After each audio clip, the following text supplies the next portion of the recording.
to go, Paul? Yeah.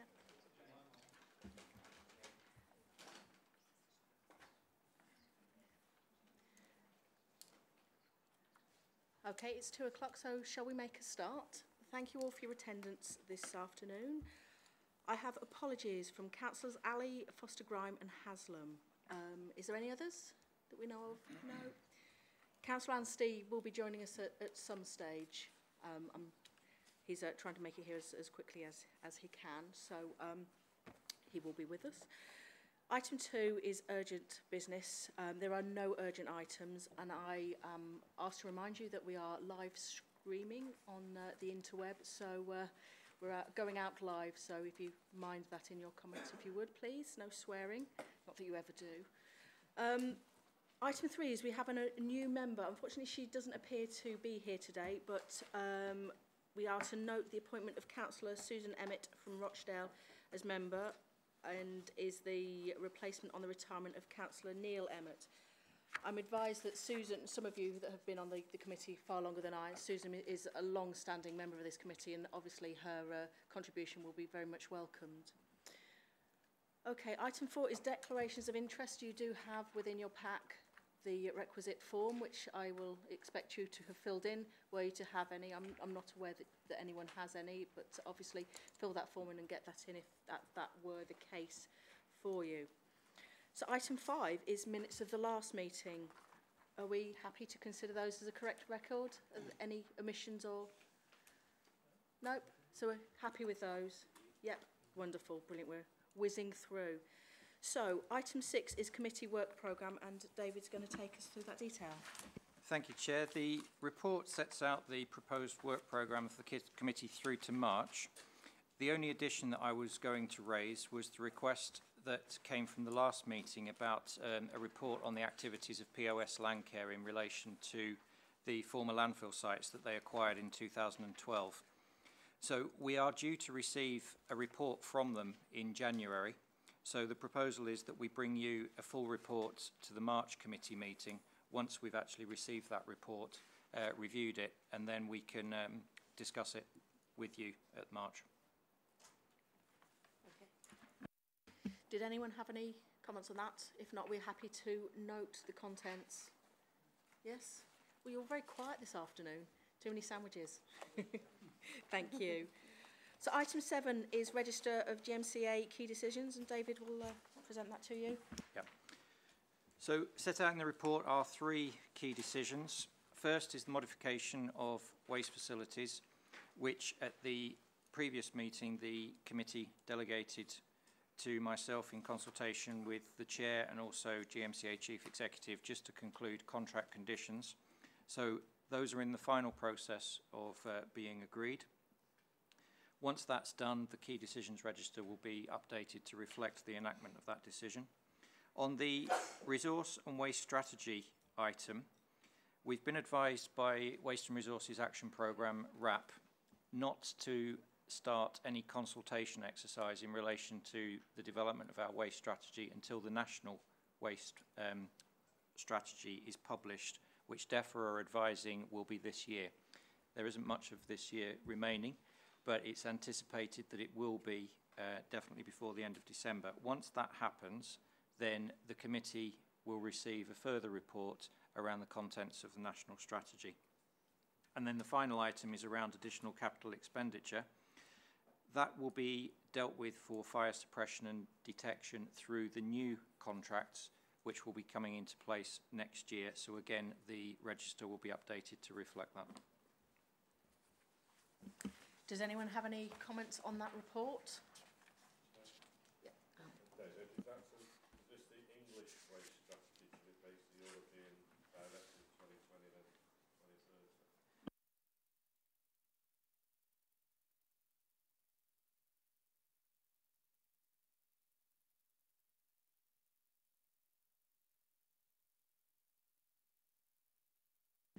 Is there anyone else that wants to contribute to this item? If not, are we all happy to note that? Yes? Wonderful, thank you. Item 8 is the interim services contract update. Justin is taking us through that. Thank you. Thank you, Chair. At the time of writing the report, the figures were available to April to August of 2018, and the total arisings show the continued trend, a decrease in overall arisings, reduction of about 2.7% year on year. Whilst the recycling tonnages did drop in line with that, the actual proportion of recycled material has gone up. So that has increased overall by about a percentage year on year. The diversion is still being affected by the Bolton Thermal Recovery Facility being out of action. However, there's been a contingency push to send more of that material and divert it over to the refuse-derived fuel production for Runcorn. So that has actually given us a positive position overall. We've increased diversion by about 2%, so we've managed to mitigate that with some increase as well in the diversion. For the household waste recycling centres, the recycling rate is now over 44%. That's about 3% higher than it was this time last year. So overall, the year-to-date trend is showing that there is an overall continued decrease in arisings, which is a good thing. Against that, the recycling is increasing slightly, so that's is better still. Diversion is up, small increase there at 89%, and happily landfill is down by about 18% on the year-on-year position.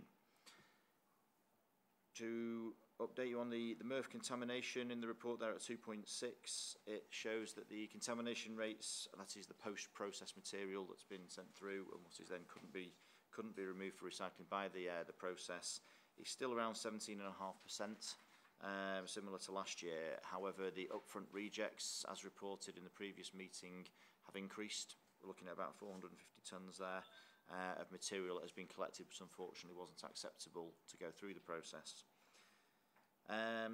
Further to that in the report at section 3, the health and safety figures show that year to date there have been 58 accidents recorded, but happily none of those have resulted in RIDDORs. We have a 0 RIDDO score for the year. Moving to section 4, the complaints up to August. The August figure has shown about a 30% reduction in complaints. As previously reported, the highest area has been odour complaints, which has been investigated as described in the report. To date, we haven't had any substantiated complaints that have resulted in any other action, and all complaints have been closed. If there are any questions on that, I'd be happy to take those. Councillor Lancaster.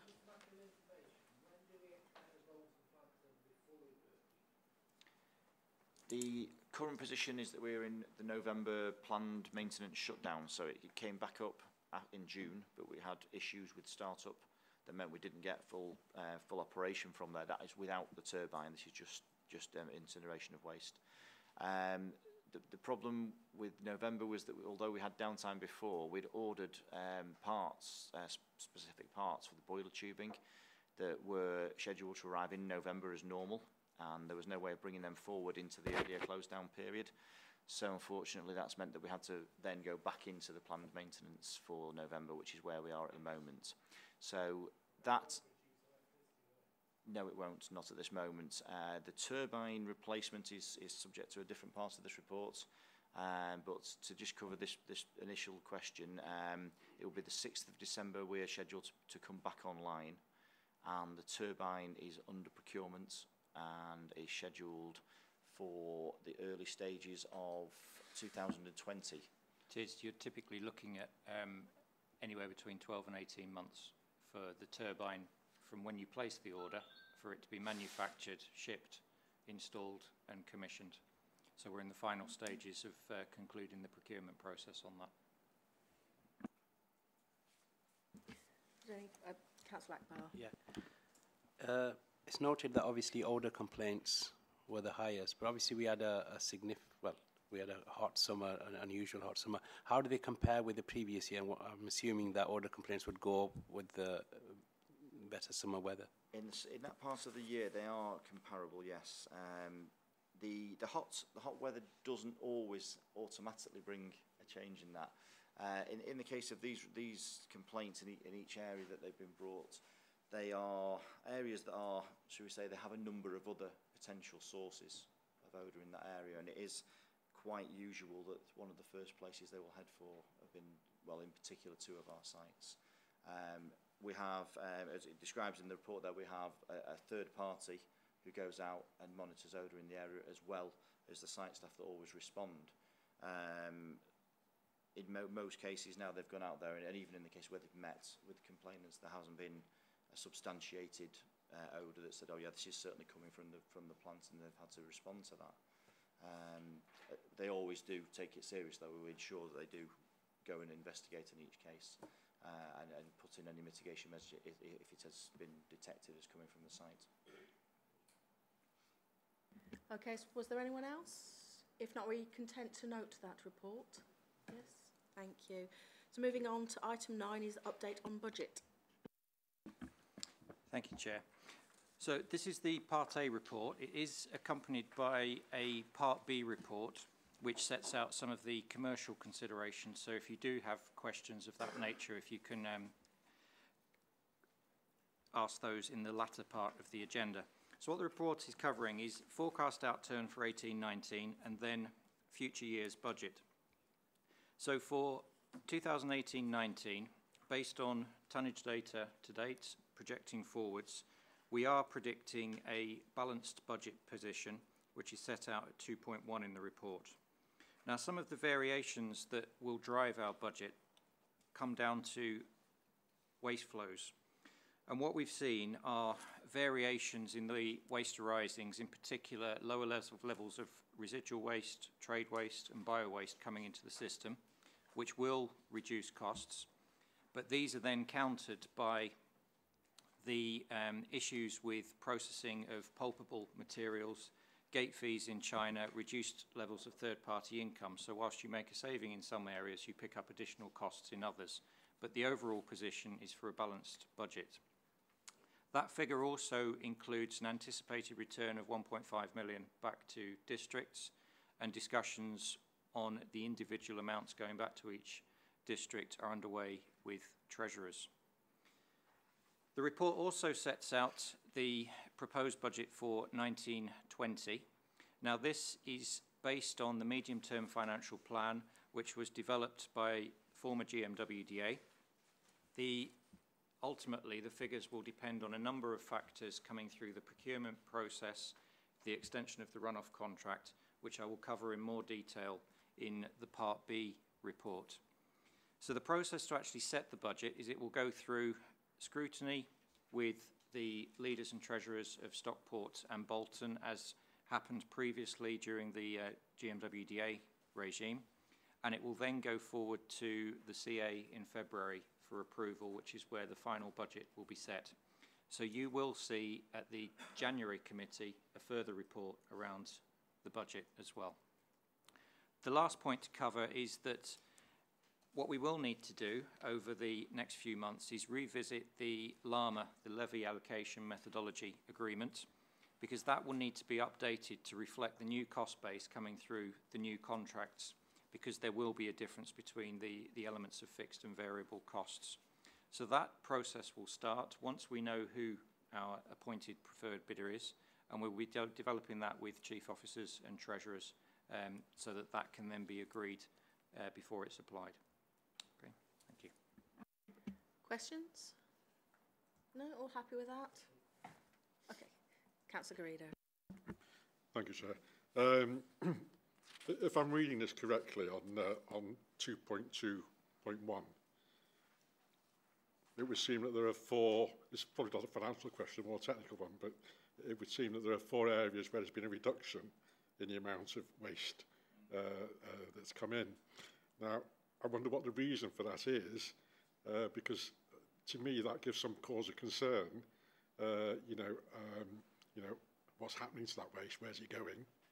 So I wonder if you can give some indication. I mean, particularly trade waste. Is that going somewhere else? Is somebody else collecting that and disposing of it? That's really the concern I have. There's a number of factors which can affect waste arisings. It can be linked to economic position, changes in packaging stream. It can be linked to any changes in collection which have gone on. So it's very difficult to pinpoint a specific reason. What we're also looking at here is projections that are provided by the individual districts at the start of the year versus the actual position. So again, it comes down to how accurate those projections are in the first place. I think with the trade waste position, that just reflects the transition from one particular district where they had an external contractor collecting trade waste, and then getting a full understanding of exactly the levels that were being collected and delivered into the contract. So it's really just about an evolving picture with the projections, and how they then change over the course of the year. So there isn't, I can't give you a specific reason as to why we are where we are. There are always variations because it's about an annual projection and then what the final outturn position will be. I mean, these figures will potentially change again because these are projections based on a half-year position compared to an original projection. So you will see further movement. If there's no one else, are we happy to note the contents of that report? Yes, and move on to item 10, which is landfill and engineering report. Thank you, Chair. This just reinforces some of the points I covered in the previous briefing, which I'll just run through them very vaguely, and I'm happy to take any questions. At Bredbury, our main focus for this year is on drainage repairs. We have a fully worked up design at present, and we're waiting to go out to tender for that early next year. Part of that work at Bredbury also includes installation of a new rising main to separate trade effluent off our former landfill site to the rear of the waste facilities. So we have separated trade effluent licenses and agreements for the operator and for ourselves as a local authority. Those projects are ongoing at the moment. We have some delay on those due to resources on the MBT work streams. However, I'm confident that we can start works on the drainage project towards the end of March and onwards into next year. So that will be absorbed into next year's capital programme. At Wakelands, we're currently on site at the moment to do site investigation works to look at the slope stability issues as we covered previously. We're looking to install 8 monitoring boreholes, and they will physically monitor movement of that slope on the site and give us a cross-section of the soil characteristics, which we will use to look at produce the design at some point next year. It's all been observed by our technical consultant, and we have a license agreement with Natural England in place, which has been actively managed on a 21-day period due to activities from badgers being on site. So we have to protect those species throughout our works on site. So that's currently an active project at the moment, and as we go through future committees, then I'll give you further updates on progress. But I would hope to have all our design requirements and site investigation works done this year, and then be presenting early next year with proposals for the engineering solutions. Our other 2 sites at Barlow Hall and Kringle Road, we have very little activity on those. There's a reference in here just to some chamber modifications that happened in the summer. These were confined space entries just to upgrade the lining system within the chamber to make sure that we had no ingress of local surface water coming into that chamber. And essentially what we're trying to do there is reduce the overall trade effluent costs to reduce flows off-site. So there's no specific projects at the moment ongoing at those 2 sites. It's relatively quiet at present. Section 3 is just gives a mention of our 18 closed landfill sites that are managed by POS Landcare, and as noted by David previously, we will come back to the committee in March with a more detailed update on those particular sites. In terms of our capital projects, those are outlined within the report. A couple are complete at the moment, many are ongoing, such as Bredbury and Wakelands, and they will influence our capital project portfolio for the next 2 years. That's site investigation work that we're doing at Wakelands as such. We won't spend all our budget across this year on the capital programme because of those delays, and I'm happy to take any further questions. Did anyone have any questions? Councillor Garrido. Sorry, sir, it's probably because I'm new, I'm asking questions. No problem. Just a general question on the report and the presentation. A number of times you mentioned about the use of consultants. Yes. Is it that you actually see the use of consultants as being a very short-term situation? In other words, we're not going to need that amount of resource over a long period of time, or is it for a longer period of time I suppose the point I'm getting at, in fact, is that if we're spending quite a lot of money on consultants over a long period of time, do we need to look at other ways of actually carrying out that work? Yeah, it's a good point, and I think the structure I showed you earlier within the team, we do have a finite element of resources. There are 2 civil engineers as such within the group, and I'm a civil engineer myself, so it's the resource support that we need from consultants. The projects at Waitlands and Bredbury in particular, they do require a much larger resource network than what we have, and I take up on board your point about costs going forward. We unfortunately, with the legacy issues we have from time to time, as risks increase on site and projects like this come along, we will always need some form of support from a consultant. Landfill itself is quite a specialist area as well, and gas migration is quite a specialist area. One example I'll give you is that we have to do regular audits on the sites to look at the gas data to see how much gas is being produced. It's not something that we would typically do in-house. We would assist the consultant to devise that for us. So we will always need, at some point in the future, support from consultants. Currently, what we have is a framework in place with a consultant at the moment, and that covers a range of support networks across the MVT modifications and landfilling. And I think once we get through the height of activity of work at Bredbury and at Waitlands, the requirement for consultants within the landfill area will reduce when we get to a more sustainable situation where we have a lot of these risk areas applied and actioned. Then we would reduce our requirement on consultants. I think just to expand on that, it's very much specific projects where you need specific resource. So, for example, the resistivity study that Michael showed you earlier on, we don't have the capacity to do that in-house. It's linked to capital programme. Once those areas have been progressed, then consultancy use reduces. Our overall advisory costs budget, we will go into in a bit more detail in the second part of the agenda. But once we get past the procurement process, you will start to see those costs coming down over the course of the next couple of years. Was there anyone else? If not, we're happy to note the contents of that report. Yes? Thank you very much. So moving on to item 11, which is Waste Resources, Communications and Behavioural Change Action Plan. Thank you, Chair. So this is a report written by Michelle Whitfield, who is the Communications Behavioural Change Manager. She's actually on holiday this week, so I will endeavour to do my best with this. If you do have any questions about the specifics of the plan, I do have some of Michelle's colleagues here ready to answer any questions. So the Communications Behavioural Change Plan is set each year against an overarching 5-year strategy. And this report is setting out the proposals for the 2019-20 plan. All of that activity is set out and costed within the appendix. The principal issue that this plan is addressing is really about reducing contamination. It is a problem that we have in the bio-waste stream, the dry recyclable stream, and also within the pulpable stream. And particularly given issues with Chinese markets, we need to maintain high quality materials wherever possible. So that's the principal theme here, as well as getting people to recycle more of the right materials more of the time.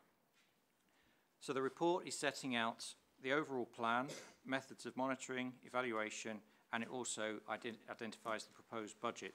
It is at a higher level than it normally would be at this point, and that reflects the fact that until we get to an appointment of preferred bidder for our procurement processes early next year, the team will then be developing the plan with that preferred bidder, and it will be developed developed further, and then you will see the fully developed document at the March committee meeting. Is there any questions on that report? Councillor Quinn. It's not more a question, more like a sort of statement. I think plastic, especially with the pots and the trays, confuses people. You know, obviously, because I sort of do it in Bury, people, I don't understand it. Can we put this in? It's the same colour. And I think it's getting that message. That I think bottle shape, yeah. Anything else, forget it. And I think that's got to be. It needs to go across GM. because we even get questions asked in council, why can't you do this with plastic, why can't you do that? So I think that especially, you know, when we get the new contracts in place, that has to be a main theme of it, especially around plastics. The only other one that does concern me sometimes is that if we go down the route of contaminated paper and card and we're saying that can't go in bed, it'll be in your green bin, and it goes into the residual bin, then a lot of us are on reduced, you know, we've gone to 3 weekly, so it's when the bins start getting full of paper and card that's staying contaminated, so that's a slight worry. But other than that, it's a good. Can I come back to the paper and card point under Part B, if you don't mind? If we're all happy with that, can I ask that you note the progress against the plan and to approve the focused aims for the 2019-20 plan? You happy to do that? Yes? Yeah, wonderful, thank you. Switching over the page to item 12, update on procurement from Gmca Waste Services. Thank you, Chair. So again, there is an accompanying Part B report which sets out some of the commercial considerations. So if you do have questions of that nature, if I can ask you to hold on to them until we get to Part B. What this report is doing is setting out the high-level procurement programme following the decision at the last committee meeting to extend that programme. So what you will now see is that the contract commencement is now showing as 1st of June 2019. It previously was 1st of April. So the stage that we are at now is the final stage of the dialogue process with bidders, and that is all aiming towards the invitation of the final suite of tender documents on the 26th of November. The tenders are then returned on the 20th of December. We will then be undertaking the evaluation throughout January and targeting the 15th of February CA meeting for the confirmation of appointment. So that's the change to the programme following the last meeting. What that will also mean is that we do need to extend the runoff contract arrangements with Viridor. We have the ability to do that under the contract, and that essentially requires us to serve notice by the 31st of December. So discussions are underway on that process now, and we will update the committee in January as to the conclusion of those discussions. Thank you. Any questions or comments? You are incredibly quiet this afternoon, aren't you? If not, are we happy to note the progress made against the procurement programme here at this stage? Yes? Wonderful. So item 13 is exclusion of press and public, so that under section 100A4 of the Local Government Act 1972, the press and public should be excluded from the meeting for the following items of business on the grounds that this involves the likely disclosure of exempt information as set out in paragraphs 3 and 5, Part 1, Schedule 12A of the Local Government Act 1972, and that the public interest in maintaining the exemption outweighs the public interest in disclosing this information. So if we have a short break till you confirm that we are no longer on the interweb, that would be wonderful.